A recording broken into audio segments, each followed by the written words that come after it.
Hey everyone, laning phase is the most important part of the game. If you are ever struggling to climb, the first thing you need to look at is laning, because you need to be winning lane in 90% of your games to climb. Winning lane puts the game in your hands essentially, meaning in most cases if you play right, you can carry the game on your own.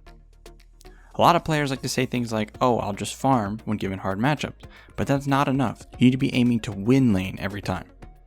So with that being said, I'm going to break down the most common and important laning mistakes from my experience of smurfing for many years in any rank, diamond or below, that are losing you the game. Also, don't worry what champion that you play, these concepts will apply to any champion in mid.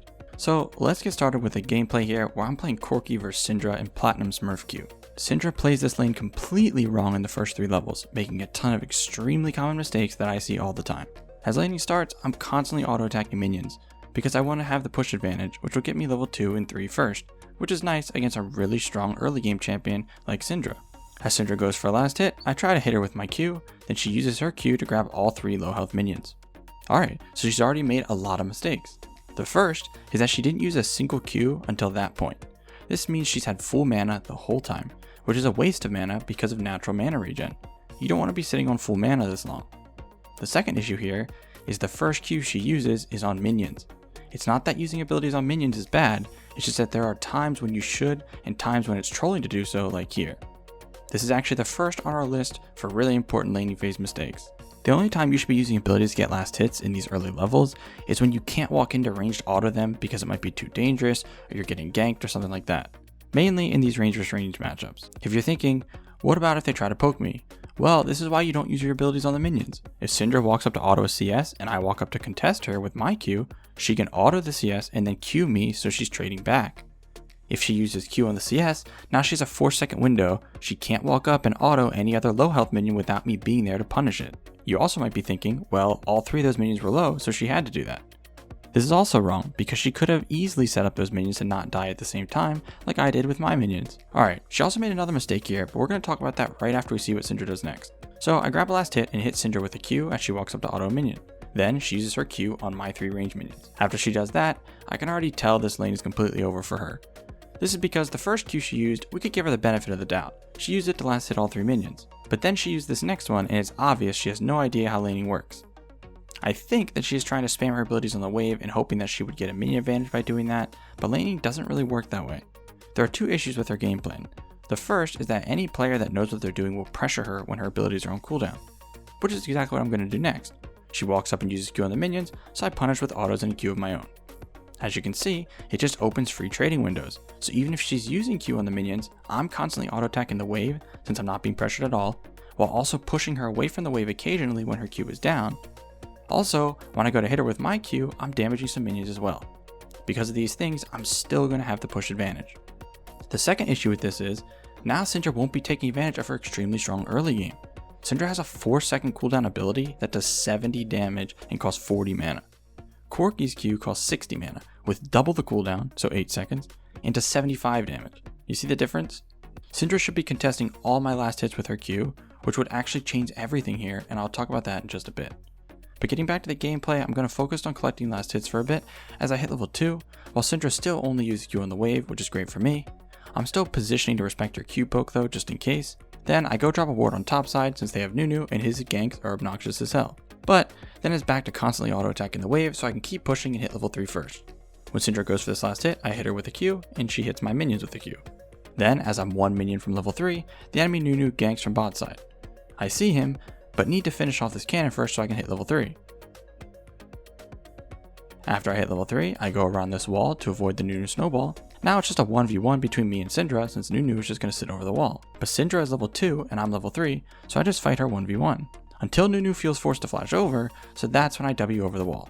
Now Syndra is going to chase, but I know she doesn't have her stun, so I'm popping potions and trying to juke her W. She does something good here though and doesn't throw it too fast. She holds it and then lands it along with her Q afterwards. But I turn an auto to make use of my fleet footwork and make sure to dodge her last Q since I knew it was coming up. She autos me once, and I knew she didn't have enough damage to finish me with a flash auto, so I didn't need to flash here, but she tries anyways and I live and I get the kill. So now let's go back to what I was talking about earlier. If Syndra understood how this matchup was supposed to go, all of this would have been avoided, and that's number 3 on our list, knowing matchups. What she should have done was contested all of my last hits with Q, since she is much stronger than me early, while constantly auto-attacking the wave.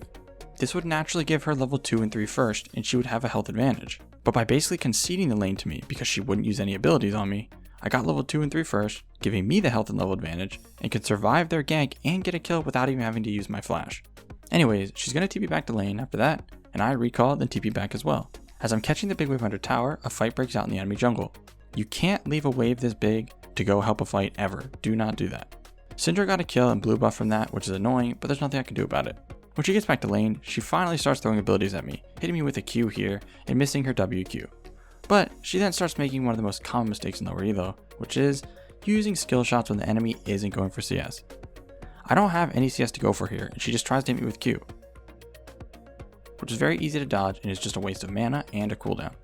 The easiest way to make your skill shots land is by waiting for the enemy to go for a last hit. This also puts pressure on them when they're going for the minion, so they might miss it. This is an extremely important concept. If you watch high elo laning, everything they do is based around the CS.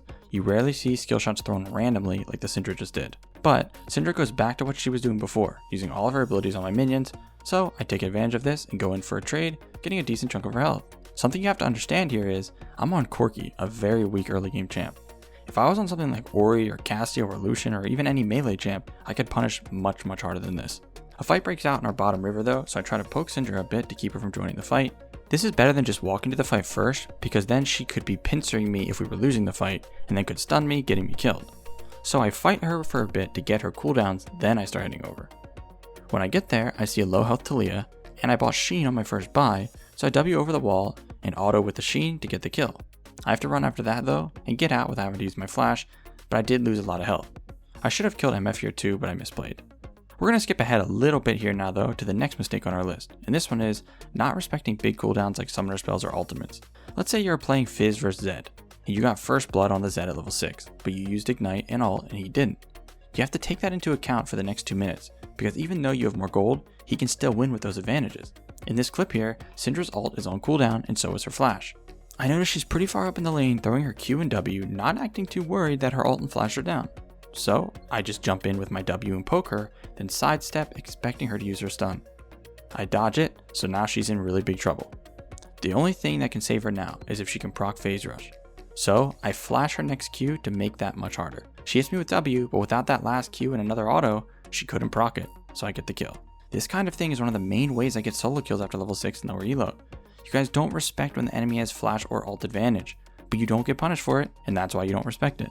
Alright, for the next mistake, we're actually going to look at a different game where I'm playing Corki again, but versus Vex. This is also in Platinum Smurf queue. At this point in the game, I'm really far ahead of the Vex. I'm winning lane, and I'm 5-0 with my first item completed, while Vex is 2-4 with basically just a lost chapter.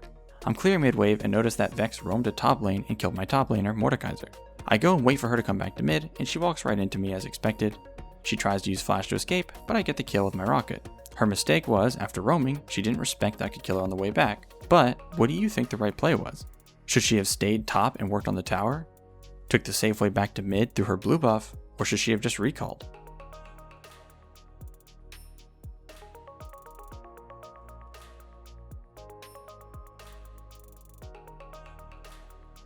Alright, she couldn't stay top, because then I would just take a bunch of tower plates in mid for free. She can't take the long way around, because if she did that, I would just move down and catch her doing that. So the correct play in situations like these is just to recall after you make the roam. Any good mid laner will make sure you don't make it back to lane unless you basically run all the way to your base and come up through by the tier 2 tower, which would take the same amount of time as recalling. This is especially important in mage vs assassin matchups. If you're playing Vel'Koz versus something like Yone or Fizz and you're winning the lane with 2 kills and they're 0-2, they will still win if you face check them without a tower nearby, because that's the nature of these matchups. You have to respect this or you will throw your lane or be like this Vex and get even further behind. Alright guys, so that's my 6 most common and important mistakes from playing in lower elo. I hope they helped you because like I said, laning phase is the most important part of the game. Alright guys, before we wrap this up, let's tell you a little more about SkillCapped. So we offer a 5-division rank up guarantee and think that's a pretty crazy thing to offer. It's like a gym membership guaranteeing you'll get ripped. Your local gym would go bust if they offered that, right? Not us. We've offered this for years because our service really does work. It works so well, in fact, that we're able to produce by far the largest catalog of premium league guides on the internet. We add over 20 videos a week with over 1,600 guides curated into over 100 courses, no one can compare. We've also sent Challenger players into ELO Hell 714 times and counting, where they commentate how to carry live. They also respond to all questions asked. Sign up today for as little as $4.99 a month if you are serious about improving. That's going to bring us to the end of this video. We hope you enjoyed it, and thanks for watching.